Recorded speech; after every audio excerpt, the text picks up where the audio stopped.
take shit. I got no love for the fakeness. If you wanna play tough and wanna hate this, I'll always show up. I don't ever slow up, no I don't take shit. I got no love for the fakeness. If you wanna play tough and wanna hate this, I'll always show up and make a statement. I don't ever slow up, no I don't take shit. I got no love for the fakeness. If you wanna play tough and wanna hate this, I'll always show up and make a statement. Everything I do so instinctive and so passionate. Every word I move so descriptive like an adjective. I got a vendetta against people who patented being negative when you should be getting after it. I got facts over tracks, this and that's me. Slow, speaking fast, I can roast, I can gas. Think I'm okay and that's, but I don't know if that can erase all the past and the pettiness. A reflection of the emptiness, hilarious. You think you're worth my time, you're delirious. Mysterious, because you are behind a fake exterior. Inferior, you know I'll always be a bit superior. Get off of me, this ain't no humble brag. I want you to hear words, you can say them back. I want you to... welcome to the channel Priya Sinha lifestyle. कैसे हो आप सब? Hope आप सब अच्छे होंगे। मैं बहुत बढ़िया हूँ। Let's start the video. So अभी बज रहे हैं 10:30। आजकल मॉर्निंग ही लेट होती है। 8 साढ़े 8 बजे शुरू हुई थी मॉर्निंग। चाय वाय पी है मैंने, थोड़े से ड्राई नट्स लिए थे और बस अभी तक तो ये किया है, कुछ खाया पिया नहीं है। It's time to have some breakfast. तो सोच रही हूँ क्या हुए थे, पहले कुछ नाश्ता पानी कर ले। मम्मी आ जाओ ना आके, यहाँ पे कुछ नाश्ता कर लेते, ठीक है? तो कुछ नाश्ता करते हैं। मौसम आपको दिखाती हूँ आज का कैसा हो रहा है हमारी दिल्ली में। एंड यस, सावन आ चुका है guys. Wish you all happy happy happy Guru Purnima. आज गुरु पूर्णिमा भी है एंड आज से सावन भी लग गए हैं। तो मैंने आज ही ग्रीन पहन लिया है। तो ऐसा कुछ नहीं, वैसे नाइट सूट पहना हुआ है एंड को इंसिडेंटली ये ग्रीन कलर का ही है। सो आज से सावन भी स्टार्ट हो गए हैं एंड अभी मौसम दिखाती हूँ। सावन कल रात से ही, लास्ट व्लॉग आपने देखा था, मैंने उसमें दिखाया था आपको। एंड कल रात से ही क्या मौसम बना हुआ है। टन गाइस, लुक एट दिस। झिनमिन बारिश हो रही है अभी भी।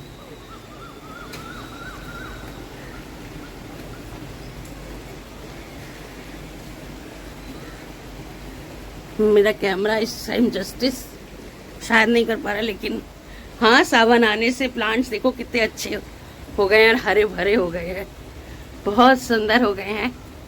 हमारे ग्लोई का प्लांट तो बिल्कुल ही चढ़ता ही जा रहा है नेट पे।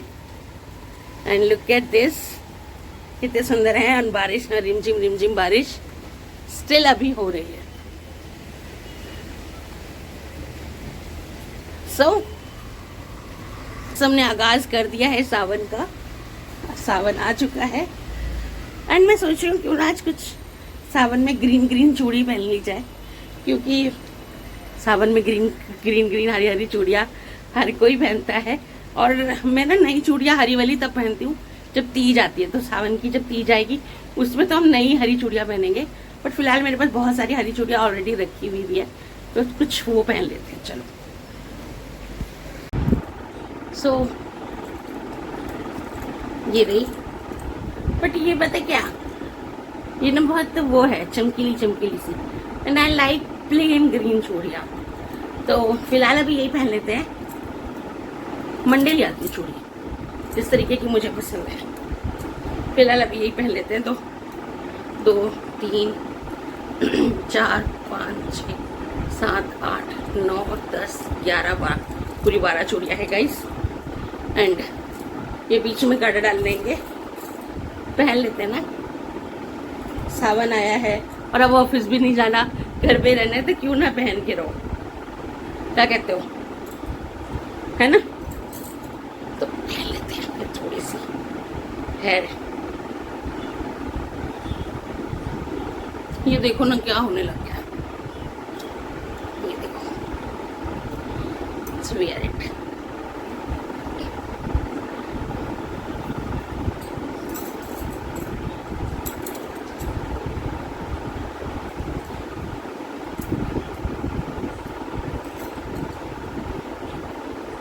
क्योंकि आज है सावन। हर हर महादेव। चलो और गड़ा को हम रख देते हैं। अब सोच रही हूँ कुछ बना लूँ और कुछ नाश्ता करते हैं। गाइस आप लोग ना मुझे एक चीज़ बताना, ये जो चीज़ें क्यों होती है, ये किस लिए होती है? दिस इज़ नॉट अबाउट कि गंदा है या ये, दिस इज समथिंग एल्स। समझ लो आप, ये कुछ और है। क्या मैं स्किन डॉक्टर को दिखाऊं? This is in my both hands. See, ये पहले छोटा था, ये बढ़ता जा रहा है। अब क्या ये शुगर से रिलेटेड है या इतना रगड़ रगड़ के नहाओ धो सब कुछ करो, इतनी मंथली आप अपने स्किन ट्रीटमेंट्स करा, वो स्क्रबिंग कराते हो, ये सब कराते हो, एंड देन टू ये पता नहीं क्यों नहीं हट रहा है, समझ नहीं आ रहा। तो क्या मैं स्किन डॉक्टर को दिखाऊं या क्या इसका रिलेटेड कुछ वेट को लेकर है, ओवर वेट को लेकर है, या शुगर को लेकर है, या कुछ और प्रॉब्लम? मुझे लगता है ये दिखाना चाहिए डॉक्टर को। नहीं, क्या दिखाएं? अब आपसे बात करते करते टाइम लग गया था और मम्मी भी नाश्ता नहीं कर रहे थे, तो आई डिसाइडेड कि साथ में ही खाएंगे। तो यहाँ पर अब मम्मी और मैं कर रहे हैं ब्रंच। ब्रंच में आज मम्मी ने बनाया था घिया चने की दाल और रोटी, तो वो हम लोग ने ब्रंच में किया, घिया चने की दाल और रोटी। तो चलिए मैं लंच कर लेती हूँ, ब्रंच कर लेती हूँ और फिर आपसे मिलती हूँ।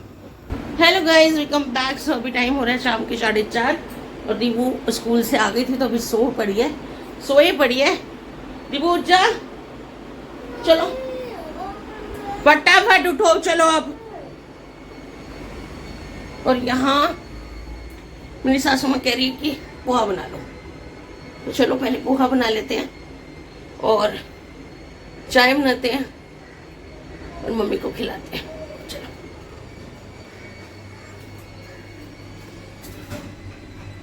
आजकल ना सच बताऊं तो मुझे थोड़ा भी काम करना ना ऐसे लगने लगा है कि हाय मुझसे काम मत बोलो, कुछ भी होता ही नहीं है। एंड स्पेशली खड़े होकर तो काम बिल्कुल नहीं होता मेरे से। आजकल सांस भी मुझे थोड़ी ज़्यादा फूल रही है। मैं दीपू जी को बोलती हूँ कि मैं नेबुलाइजर मंगाती हूँ, नेबुलाइज करूँगी थोड़ा, तो थोड़ा आसान लगेगा। देख रही हूँ, नोटिस कर रही हूँ कि आजकल सांस फूल रही है। कोई बात नहीं, तब ठीक हो जाएगा, समय समय की बात है। जहाँ इतना हो गया वहाँ कुछ महीने और से। तो फिलहाल सबसे पहले एक प्याज ले लिया मैंने, ये रही, इसको चॉप कर लेते हैं। बहुत सारे लोग पीनट्स डालते हैं, मैं पीनट नहीं डालती। एक तो मम्मी से खाई नहीं जाती क्योंकि मम्मी की जो दांत है वो आर्टिफिशियल दांत है, तो वो नहीं चबा पाती है। तो मैंने इंस्टेड ऑफ पीनट मैं मटर का यूज़ करूँगी पोहे में और स्टीम पोहा बनाऊँगी। थोड़े से एक आलू डालूँगी, प्याज डालूँगी, मटर डालूँगी एंड स्टीम पोहा बनाऊँगी। चलो, आलू के नाम पे मैं एक छोटू सा आलू लिया है बस नाम करने के लिए कि ये आलू है और ये मटर है। चलो अब बनाते हैं फटाफट। चलो दोस्तों, अब ये पोहा बनाने के लिए कुछ तैयारी हमने कर ली है, कुछ हमें करनी पड़ेगी। जैसे कि पोहा मैंने ले लिया है, मम्मी ने सीताफल काट के रखा है। ना सीताफल तो रात की सब्जी के लिए काटा है, ये पोहे में नहीं जाएगा। तो यहाँ पर पोहा मैं वॉश कर लूँगी और पोहे को वॉश करने के बाद इसमें हम डालेंगे थोड़ी सी हल्दी। अब हल्दी डाल के इसको अच्छे से हम मिला लेते हैं। हल्दी से पोहे का जो कलर है वो बहुत अच्छा आता है, बहुत बहुत अच्छा।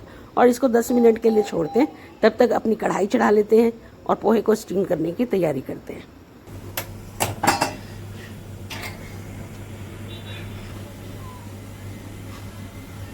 मीनू आई है, मैं यहाँ पर बना रही हूँ। हाथ में बढ़िया सी चाय बना तो आपकी आंखें खुल जाएंगी। हैं? हैं? फिर ट्यूशन जाना बुआ के पास। मैंने दीबू की ना ट्यूशन लगवाई है गाइस। आपको पता ही, आप सब ने, जो लोग नए हैं उनको नहीं पता, लेकिन जो पुराने देख रहे हैं वो जानते हैं कि दिव्या को मैं खुद पढ़ाती हूँ। लेकिन फिलहाल मैंने दिव्या की ट्यूशन काइंड ऑफ बोल सकते हो, वैसे बुआ के पास जाती है। इसकी दोनों दीदियाँ 12th अभी पास आउट किया है, दीदी ने कॉलेज में गई है, प्लस मेरी सिस्टर इन लॉ भी बच्चे पढ़ाती है छोटे, तो उनके पास मैंने भी भेजना शुरू किया है कि कभी इसकी दीदी आ जाती है इसको घर पे पढ़ाने के लिए, कभी ये वहां चली जाती है पढ़ने के लिए। इसलिए कर रही हूँ क्योंकि मैं नहीं चाहती, मैं अपना ध्यान तो नहीं छोड़ती हूँ, मैं अपना पूरा ध्यान इसकी पढ़ाई पे रखती हूँ। लेकिन मैंने अभी से ट्यूशन इसलिए शुरू कराई है क्योंकि मुझे पता है आगे आने वाले कुछ मंथ मैं बिजी हो जाऊंगी, हो सकता है कि इसके ऊपर ध्यान ना दे पाऊँ और बहुत सारी और भी चीजें हो सकती है कि प्रॉब्लम आए और इसकी स्टडी से मेरा ध्यान कुछ टाइम के लिए हट जाए। तो मैंने अभी से इसका ट्यूशन लगा दिया है कि जो भी टीचर इसको पढ़ाएगी, दीदी पढ़ाए, बुआ पढ़ाए, जो भी पढ़ाए, उसको इसका सिलेबस पता रहे। क्योंकि अक्टूबर के आसपास मेरी डिलीवरी का है, सितंबर लास्ट, अक्टूबर फर्स्ट हाफ में ही है कि ऐसा हो सकता है कि मेरी डिलीवरी हो जाए। तो उस टाइम भी हाफ ईयरली के एग्जाम के आसपास का टाइम रहता है। तो मैं नहीं चाहती कि मेरा ध्यान थोड़ा भी हिले और ये अपनी पढ़ाई से भटके, क्योंकि दीबू इज अ गुड स्टूडेंट और इसको गुड ही बने रहना है ना दीबू, गुड बने रहना है ना। सो अभी से हमने दीबू का ट्यूशन लगाया है। मैं कहीं और बाहर नहीं भेजती हूँ क्योंकि अभी इसकी बुआ और दीदी ही है जो पढ़ा लेती हैं। और मेरा को ना मुझे लगता है मेरा खुद का पेट नहीं भरता है इसको बिना पढ़ाई, इसका कहीं से भी पढ़ के आ जाए। पर मेरा ये रहता है कि मैं तो जरूर देखूंगी तूने क्या पढ़ाई करी है या तूने क्या। मेरा अपना ध्यान इस बच्चे पे पूरा रहता है, लेकिन ये सिर्फ आगे के लिए हो रहा है क्योंकि मुझे पता है आने वाले कुछ महीनों में मेरा फोकस थोड़ा बहुत हिलेगा इससे, और उस टाइम के लिए ये बैक ना हो जाए, अपनी पढ़ाई में पीछे ना हो जाए। इसलिए मैंने अभी से उसकी तैयारी शुरू कर दी है। ये भी दीदी बुआ के पास जा रही है ना। और क्योंकि सो के उठी है तो अभी बिल्कुल भी मन नहीं है पढ़ने का, जाने का। आजकल बच्चों की लाइफ कैसी हो गई है ना, 2:30 बजे आई, 3:30 तक इसने खाना पीना खाया, कपड़े उपड़े चेंज करे, सुला दिया। अभी बज रहे हैं 4:50, 4:40 के आसपास हो रहे हैं और मैंने इसको उठा दिया कच्ची नींद में। चलो कोई नहीं, मैं अभी बड़े सी चाय बनाती हूँ, पोहा बनाती हूँ, आपको खिलाती हूँ, फिर आप जाना बुआ के पास, ठीक है? फिर रात को हम देखेंगे आपने क्या पढ़ाई करी है।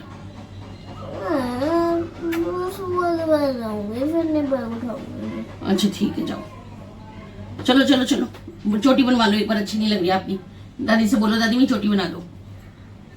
चलिए गाइस, मीनवाइल जो पानी चढ़ाया था वो बॉईल हो गया है और साथ में कढ़ाई भी चढ़ा ली है, उसमें थोड़ा सा ऑयल डाल दिया है। आप पोहे को रख देते हैं स्टीम लगाने के लिए। पोहे को स्टीम करके ढक के अच्छे से स्टीम करना। और मीनवाइल तेल अच्छे से गर्म हो गया है तो इसमें डालेंगे राई डालने के बाद प्याज डाल देंगे। प्याज हल्की मोटी और खड़ी रखना, मुझे उसका टेस्ट ज़्यादा अच्छा लगता है, थोड़ी खड़ी प्याज का। हल्का सा अच्छे से भूनेंगे, ट्रांसलूसेंट होने देंगे। आप इस समय इसमें कड़ी पत्ता भी डाल सकते हो, मेरे पास नहीं था, मैंने नहीं डाला। आप हरी मिर्च बारीक करके डाल सकते हो, वो भी टेस्ट अच्छा देगा। वो सब करने के बाद अच्छे से इसको भूनने के बाद अच्छे से इसको ट्रांसलूसेंट होने देना, इसका कलर बदलने देना।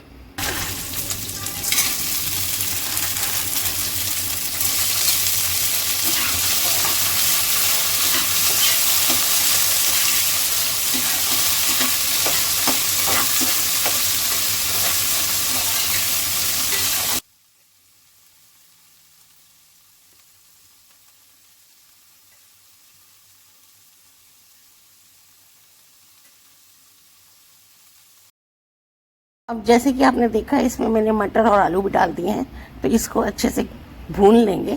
इसमें थोड़ी सी नमक डाल देंगे, हल्दी डालना चाहो हल्दी डालो, वरना थोड़ी सी लाल मिर्च डाल दो। अब इसमें नमक मिर्च थोड़ा मैं बाद में डालती हूँ क्योंकि मैंने फ्रोजन मटर डाली है ना, तो थोड़ा सा इसका पानी सूखेगा, तब तक थोड़ा सा भुनेगी, उसके बाद नमक मिर्च डालेंगे। मीनवाइल हम देखते हैं हमारी स्टीम पोहे की हाल, और आप देख सकते हो कितना अच्छा कलर आया है हल्दी का।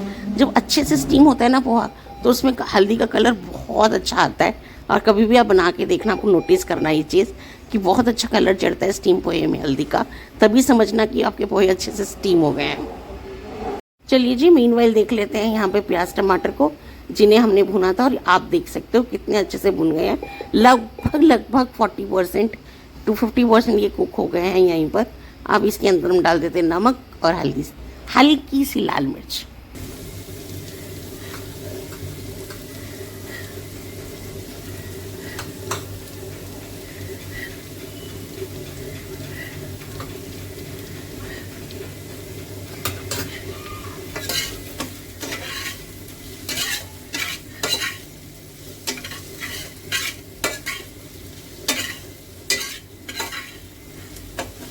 मैंने ना यहाँ पर गाइस 2-3 मिनट के लिए इसको छोड़ दिया था नमक मिर्च डाल के ढक के। अब ये अच्छे से भून गया है, गल भी गया है। अब यहाँ पर हमको क्या करना है, जो हमने स्टीम किया हुआ है, फ्लेम को बंद कर दो, बिल्कुल बंद कर दो गैस को, आपके नमक मिर्च प्याज मसाले वाले को। और उसके बाद जो आपका स्टीम करा हुआ पोहा है वो उसमें डाल दो और अच्छे से सब कुछ मिक्स कर दो। सर्विंग के टाइम पे इसमें हल्की सी धनिया, नींबू डाल के, पीनट्स डाल के, सेब वाली नमकीन डाल के सर्व करना। बहुत टेस्टी एंड माइंड ब्लोइंग मील आपको पोहा मिलेगा। ये बहुत बहुत बहुत टेस्टी पोहा। तो यहाँ मेरा पोहा तो बिल्कुल तैयार है, आप भी ट्राई कीजिएगा और फिर बताइएगा कैसा लगा आप लोगों को।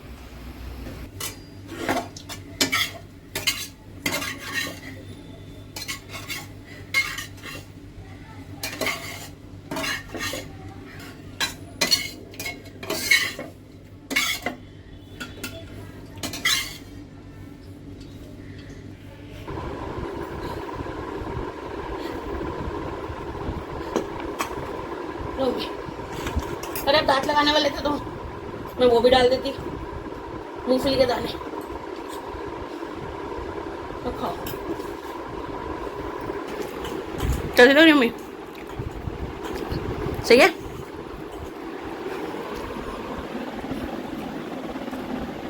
मस्त ट्राई मेरा वाला स्टाइल। वैसे तो मैं एक बार और दिखा चुकी हूँ, तो जब से मैंने स्टीम पोहा बनाना शुरू किया है मैं पोहे को इसी स्टाइल में बनाती हूँ। मुझे बहुत अच्छा लगता है स्टीम पोहा।